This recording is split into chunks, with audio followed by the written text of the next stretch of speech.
आप सभी का एक बार फिर स्वागत है अपने YouTube चैनल पर।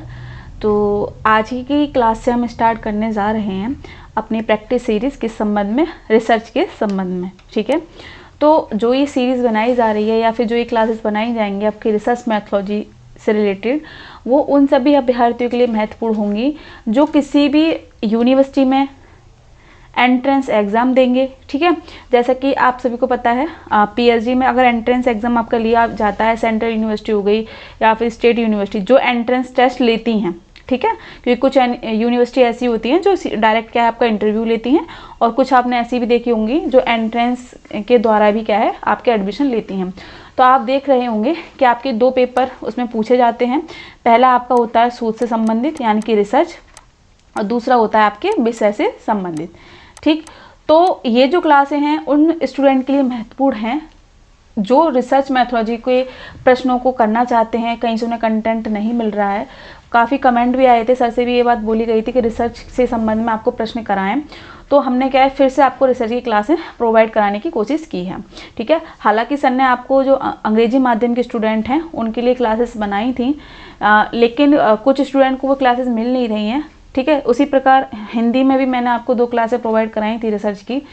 अब फिर से आपको रिसर्च की क्लास बना रहे हैं, तो ये जो क्लासें होंगी उनके लिए तो महत्वपूर्ण रहने ही वाली हैं जो किसी भी यूनिवर्सिटी में पीएचडी के लिए एडमिशन लेने जा रहे हैं और एंट्रेंस देंगे। साथ में ही ये क्लासें उन स्टूडेंट के लिए महत्वपूर्ण हैं जो प्री पीएचडी कोर्स वर्क चल रहा है उनका, और जैसा कि मैंने आपको बताया था आपका मिड एग्ज़ाम होता है ना, फिर उसके बाद फाइनल एग्ज़ाम होता है, तो उसमें क्या है ये अपनी महत्वपूर्ण भूमिका निभाएंगे। ठीक, यदि आप यूजीसी नेट की तैयारी कर रहे हैं और रिसर्च की आपको प्रैक्टिस लगानी है तो आप ये क्लासेस देख सकते हैं।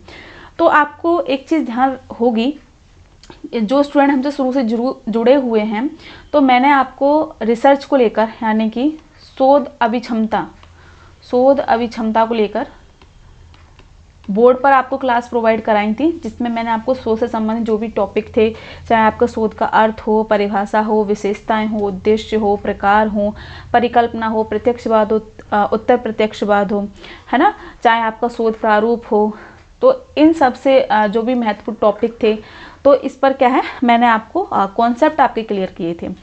अगर उस क्लासेस को आप लोगों ने देखा होगा तो आसानी से आपको क्या है कॉन्सेप्ट क्लियर हो गए होंगे। अब जो हमारी क्लास है इसमें क्या है हम अपने प्रश्नों को देखेंगे। ठीक है, तो बिना किसी देरी के स्टार्ट करते हैं अपनी क्लास को। तो सबसे पहला प्रश्न हमारा ये है कि निम्नलिखित में से कौन सा कथन सही है। ठीक है, ये जो प्रश्न है आपके शोध का परिचय अर्थ परिभाषा से, यानी कि जो आपकी पहली यूनिट मान लें शोध में ही कह सकते हैं, तो इसमें हम शोध के अर्थ और परिभाषा संबंधित प्रश्नों को देखेंगे। ठीक है, तो पहला प्रश्न है हमारा कि निम्नलिखित में से कौन सा कथन सही है। 4 ऑप्शन दिए हैं। शोध एक ऐसी प्रक्रिया है जिसमें तथ्यों का संकलन किया जाता है। बी, शोध एक ऐसी प्रक्रिया है जिसमें तथ्यों व आंकड़ों का संकलन एवं विश्लेषण कर खोज की जाती है। सी, शोध में गहन निरीक्षण की आवश्यकता नहीं होती। डी, शोध के सीमित क्षेत्र में किसी समस्या का सीमित विश्लेषण है। देखिए, जब आप रिसर्च को पढ़ते हैं, जब आप शोध को पढ़ते हैं तो आप क्या देखते हैं, इसमें गहन अध्ययन भी होता है, तथ्यों का संकलन भी होता है, उसका विश्लेषण भी होता है, और क्रमबद्ध तरीके से एक तरह से कहें कार्य भी किया जाता है। तो यहाँ पर कौन सा कथन सही होगा कि शोध एक ऐसी प्रक्रिया है जिसमें तथ्यों एवं आंकड़ों का संकलन एवं विश्लेषण कर खोज की जाती है। ठीक है, तो इनमें से कौन सा कथन सही है आपका बी। ठीक, अब चलते हैं अपने दूसरे प्रश्न पर। शोध का सामान्य अर्थ क्या है। अब आपको शोध के सामान्य अर्थ के विषय में बताना है।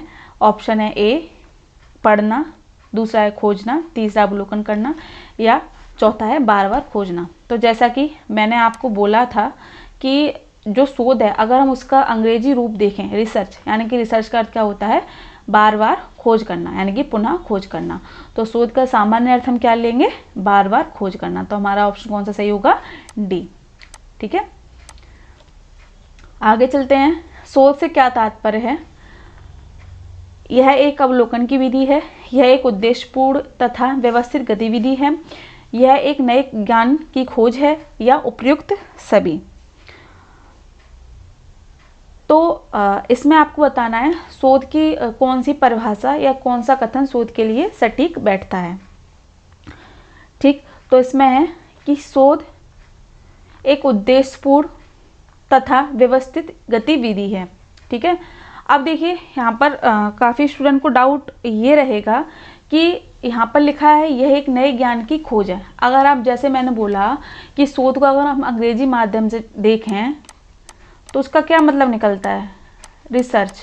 ठीक है, तो रिसर्च में क्या होता है, पुनः खोज करना, पुनः खोज करना। ठीक है, तो इसीलिए सटीक एक तरह से जो कथन बैठ रहा है शोध के लिए, तो वो क्या है कि यह एक उद्देश्यपूर्ण तथा व्यवस्थित गतिविधि है। हम कोई भी कार्य करते हैं उसका कोई ना कोई उद्देश्य रहता ही है। ठीक है, कोई ना कोई मेथोलॉजी का प्रयोग हम करते ही हैं। ठीक उसी प्रकार जो हम शोध कर रहे हैं उसका कोई ना कोई उद्देश्य रहेगा। देखिए हर किसी का उद्देश्य अलग रहता है। आप सब्जेक्ट भी देखेंगे, कोई हिंदी से है, कोई अंग्रेजी से है ना, कोई भूगोल से है, अगर कोई साइंस का विद्यार्थी है तो उसकी जो रिसर्च होगी तो उनके एम अलग होंगे। ठीक है, तो हर किसी के लिए शोध का जो उद्देश्य होता है वो अलग होता है। लेकिन आप एक चीज़ देखेंगे कि शोध चाहे प्रैक्टिकल सब्जेक्ट की हो या साहित्यिक सब्जेक्ट की हो, वैज्ञानिकता का होना आवश्यक है, यानी कि मैथोडोलॉजी का होना आवश्यक, कोई ना कोई विधि का प्रयोग अवश्य होता है। तो शोध से क्या तात्पर्य, यह एक उद्देश्यपूर्ण तथा व्यवस्थित गतिविधि है।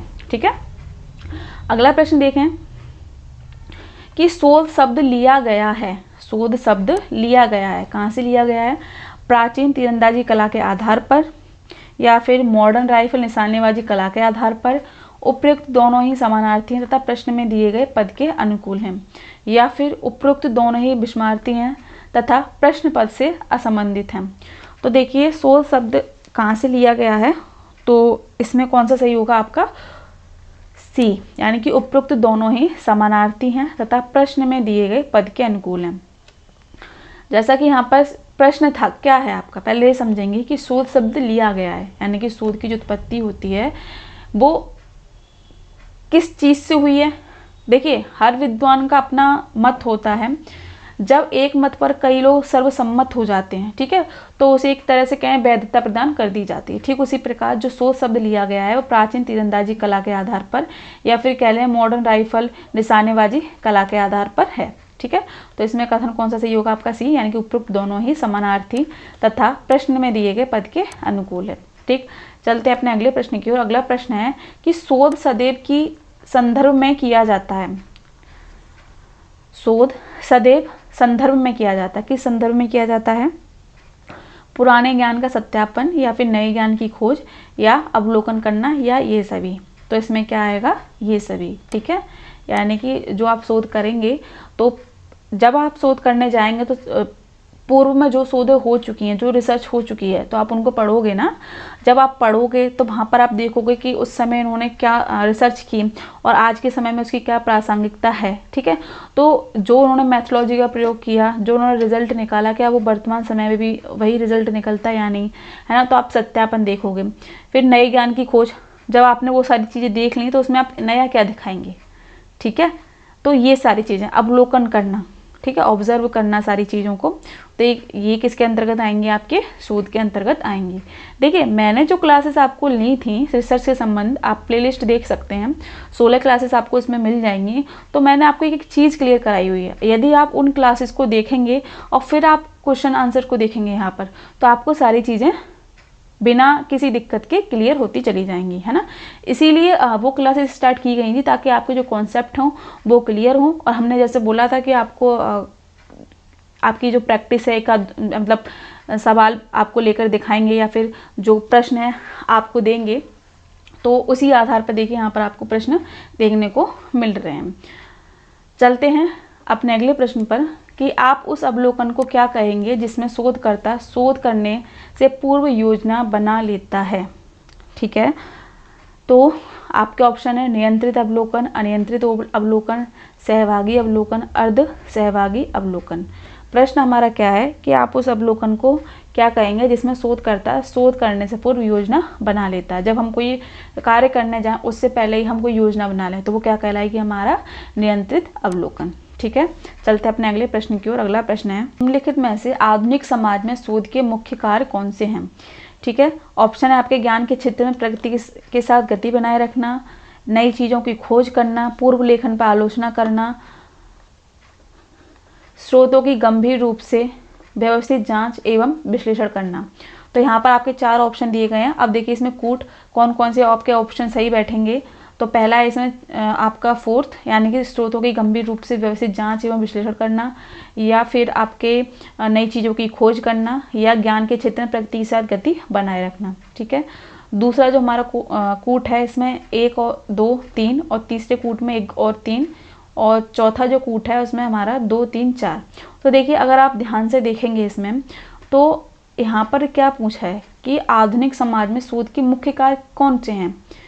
पहला कौन सा है, ज्ञान के क्षेत्र में प्रगति के साथ गति बनाए रखना, बिल्कुल सही है। दूसरा कौन सा है कि नई चीज़ों की खोज करना, ठीक है।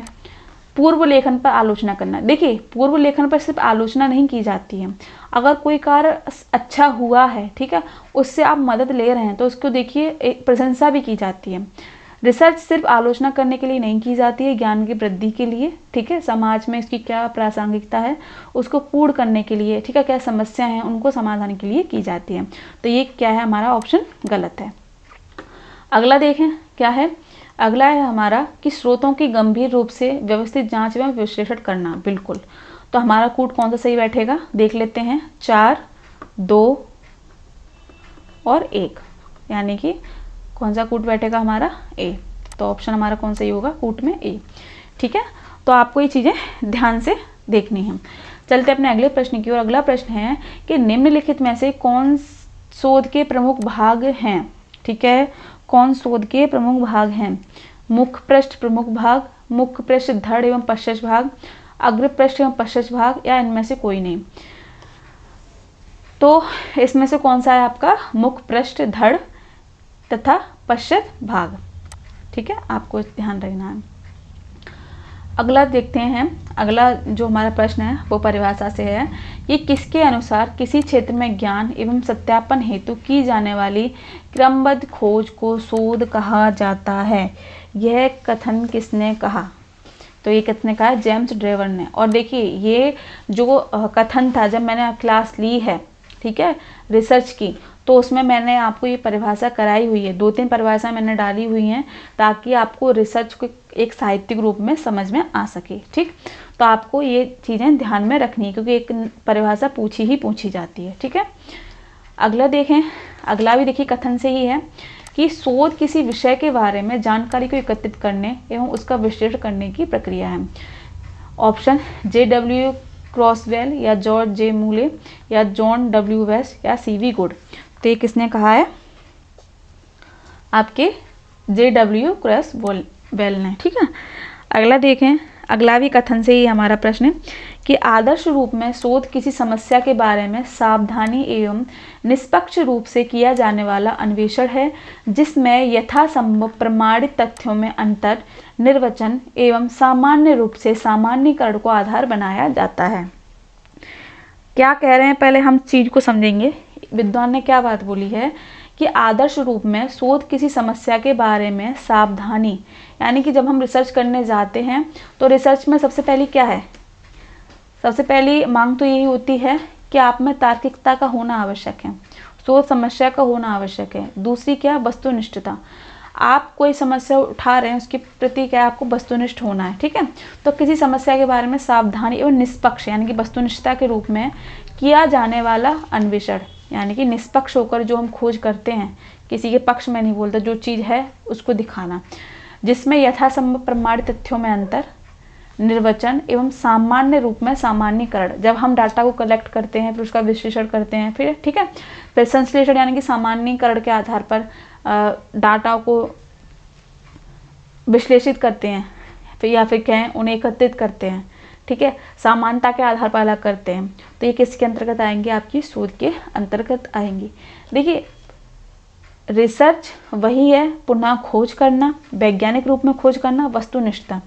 बस आप देखेंगे जितने भी विद्वान आए उन्होंने क्या शब्दों का हेरफेर किया है। ठीक है, किसी ने कुछ शब्द का प्रयोग किया है, किसी ने किसी और शब्द का प्रयोग किया, लेकिन एक संपूर्ण अर्थ निकालें तो वही निकलता है। शोध क्या है, वस्तुनिष्ठ होकर वैज्ञानिक रूप को करना। ठीक, तो ये कथन किसने कहा है, तो ऑप्शन आपके Munro, Watson, C.V. Good, George J मूले। तो ये कथन किसने कहा है, आपके C.V. गुड ने। ठीक है, अब देखते हैं किसी समस्या को हल करने या किसी परिकल्पना की जांच करने को शोध कहा जाता है। यह कथन किसका है? जी.एम. फिशर का, पी.वी. यंग, गुडे एवं हार्ट, या ये सभी? तो ये कथन किसका है? आपके जी.एम. फिशर का। ठीक है। अगला प्रश्न है कि मैकग्रेथ एवं वॉटसन ने शोध के लिए कहा है, यानी कि इन्होंने कौन सा कथन कहा है शोध के लिए, कि खोज प्रविधि का प्रयोग करता, बौद्धिक ढंग से जारी एक खोज, विश्लेषण के लिए वैज्ञानिक विधि का प्रयोग, या समस्या समाधान। तो मैकग्रेथ एवं वॉटसन ने शोध के लिए किस कथन को कहा है? तो इन्होंने कहा है खोज प्रविधि का प्रयोग करता। ठीक है, चलते अपने अगले प्रश्न की ओर। अगला प्रश्न है कि शोध एक समस्या के प्रति ईमानदारी एवं व्यापक रूप में समझदारी के साथ की गई खोज है। देखिए, कथन परिभाषा से आपके प्रश्न देखने को मिलेंगे ही मिलेंगे। ठीक है, जितनी ज़्यादा परिभाषाएं आपको मिल रही हैं तो आप ध्यान से उनको देखेंगे कि क्या क्या डिफरेंस इन विद्वानों ने डाले। ठीक है, तो शोध एक समस्या के प्रति ईमानदारी एवं व्यापक रूप में समझदारी के साथ की गई खोज, यह कथन किसका है? बेस्ट का, वाटसन का, कुक का, या इनमें से कोई नहीं? तो यह कथन किसका है? वाटसन का। अगला प्रश्न देखें, ये भी कथन से आपके कि शोध समस्याओं के अध्ययन की एक विधि जहाँ शोध में प्रदत्त तथ्यों के द्वारा समस्याओं के समाधानों की प्राप्ति की जाती है।